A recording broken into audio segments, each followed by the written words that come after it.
Latest updates ఎప్పటికప్పుడు పొందడానికి big TV WhatsApp channel follow అవ్వండి. లింక్ డిస్క్రిప్షన్ లో ఉంది.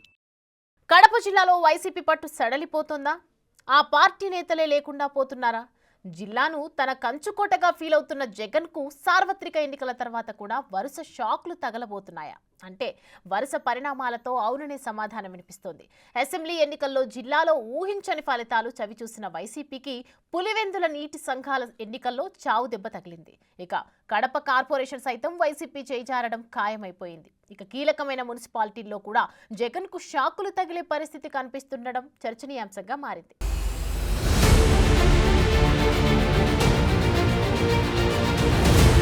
అసెంబ్లీ ఎన్నికల్లో వైసీపీ ఘోర పరాజయంతో అంతవరకు ఆ పార్టీకి పెట్టని కోటగా నిలిచిన కడప జిల్లాలో జగన్ పలుకుబడి మస్కబారింది. ఎన్నికల్లో జిల్లాలోని 10 అసెంబ్లీ నియోజకవర్గాలకు గాను కేవలం 3 స్థానాల్లో మాత్రమే వైసీపీ విజయం సాధించింది. కడప పార్లమెంటు స్థానంలో వైసీపీ అభ్యర్థి జగన్ పదే చెబుతూ వస్తున్న చిన్నపిల్లోడు అవినాష్ రెడ్డి విజయం కూడా ఆ నియోజకవర్గం నుంచి షర్మిల రంగంలో నిలవడం వల్లనే సాధ్యమైందని పరిశీలకులు విశ్లేషిస్తున్నారు. ఇక జిల్లాలో వైసీపీ గెలిచిన 3 ఎమ్మెల్యే స్థానాల్లో జగన్ పోటీ చేసిన పులివెందుల ఒకటి. పులివెందుల్లో జగన్ మెజార్టీ గణనీయంగా తగ్గిపోయింది. ఇటీవల పులివెందుల్లో జరిగిన నీటి సంఘాల ఎన్నికల్లో తెలుగుదేశం క్లీన్ స్వీప్ చేసింది.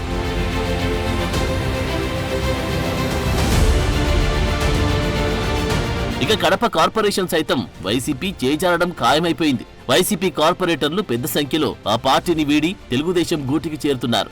కడప మేయర్ పదవి చేజారితే రాష్ట్ర వ్యాప్తంగా అది వైసీపీకి మైనస్ అవుతుందని, ఎలాగైనా దాన్ని దక్కించుకునే బాధ్యతలను జగన్ కడప ఎంపీ అవినాష్ రెడ్డికి అప్పగించారు. అయితే కడప కార్పొరేషన్లో అవినాష్ రెడ్డి మాట చెల్లుబాటయ్యే పరిస్థితి లేదంటున్నారు.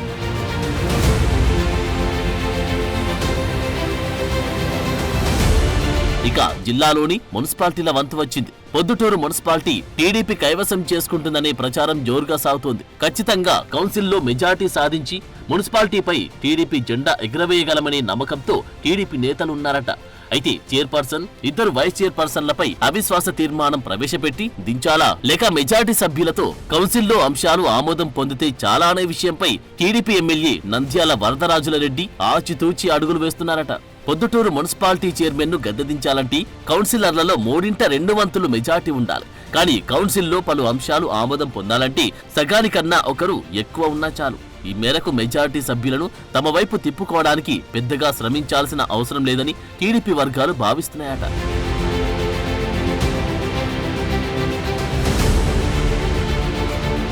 ఏపీలో వైసీపీ ప్రభుత్వం దిగిపోయి ఎన్డీఏ కూటమి అధికారంలోకి వచ్చి 6 నెలల కాలం గడిచిపోయింది. అయినా రాష్ట్రంలో స్థానిక సంస్థలైన కార్పొరేషన్లు, మున్సిపాలిటీలు, మండలాలు, పంచాయతీలు అధిక భాగం ఇంకా వైసీపీ చేతిలోనే ఉన్నాయి. అధికారం మారడంతో సహజంగా కొందరు వైసీపీ నుంచి టీడీపీలోకి జంప్ కావడం తప్ప ప్రత్యేకంగా టీడీపీ ఎమ్మెల్యేలు మున్సిపల్ పాలక మండలాలను దక్కించుకోవడంపై పెద్దగా దృష్టి పెట్టడం లేదంటున్నారు. మున్సిపల్ కౌన్సిల్ల పదవీకాలం ముగియడానికి ఇక కేవలం 1.5 సంవత్సరం మాత్రమే ఉంది. అందుకే పలువురు ఎమ్మెల్యేలు దృష్టి సారించడం లేదట. అదీకాక 4 ఏళ్లు పూర్తి కానిదే మున్సిపల్ చైర్మన్, మేయర్లపై అవిశ్వాస తీర్మానం పెట్టే ఆర్డినెన్స్ ను కూటమి ప్రభుత్వం తీసుకురానుందని టీడీపీ వర్గాలంటున్నాయి.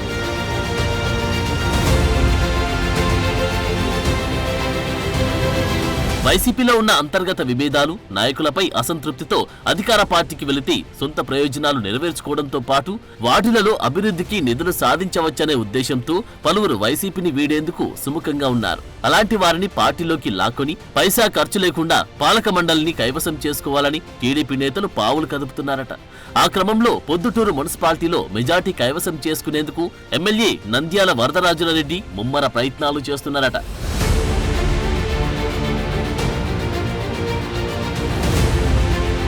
పొద్దుటూరు మున్సిపాలిటీలో 41 వార్డులున్నాయి. కేవలం ఒకే ఒక వార్డులో టీడీపీ కౌన్సిలర్ గెలుపొందారు. మిగతా 40 వార్డులను వైసీపీ దక్కించుకుంది. అందులో 11వ వార్డు నుంచి ఎన్నికైన రమేష్ యాదవ్ కు ఎమ్మెల్సీ పదవి రావడంతో ఆయన రాజీనామా చేశారు. అయితే టీడీపీ నుంచి గెలిచిన 33వ వార్డు కౌన్సిలర్ గాజుల శివజ్యోతి సాధారణ ఎన్నికలకు కొద్ది రోజుల ముందు వైసీపీలో చేరారు. అదే సమయంలో వైసీపీ ఎమ్మెల్యే రాచమల్లుపై అసమ్మతితో ఉన్న వైసీపీ కౌన్సిలర్లు 5 టీడీపీ గూటికి వచ్చారు. మరో కౌన్సిలర్ కాంగ్రెస్ లో చేరారు.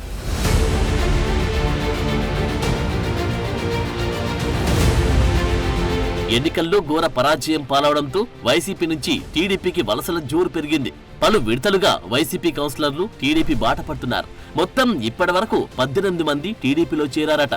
అయితే కౌన్సిల్లో పై చేయి సాధించాలంటే 40 మందికి గాను 21 మంది ఉండాలి. అంటే మరో 3 వైసీపీ కౌన్సిలర్లు టీడీపీలో చేరితే కౌన్సిల్లో మెజార్టీ వస్తుంది. కౌన్సిల్లో అజెండాలోని అంశాలను ఆమోదించుకోవచ్చు అనే ఆలోచనలో టీడీపీ నేతలున్నారట.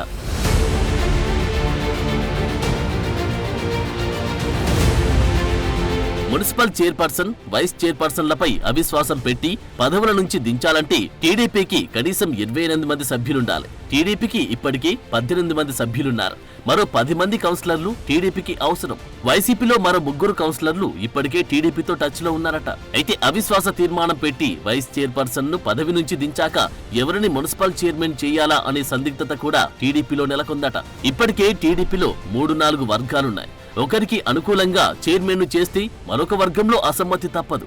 ఇలాంటి పరిస్థితుల్లో వైసీపీ చైర్పర్సన్ పై అవిశ్వాసం పెట్టకుండా కేవలం కౌన్సిల్లో మెజార్టీకి పరిమితమవ్వాలని ఎమ్మెల్యే వర్గం భావిస్తుందట.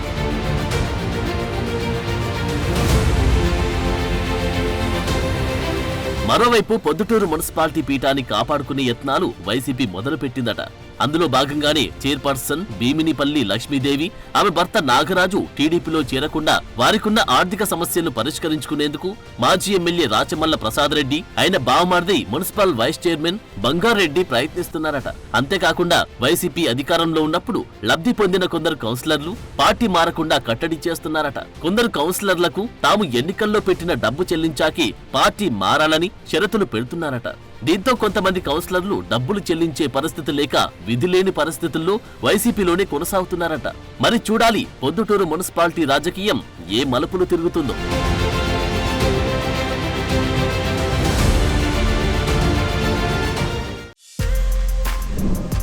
For more videos like this, subscribe Big TV channel.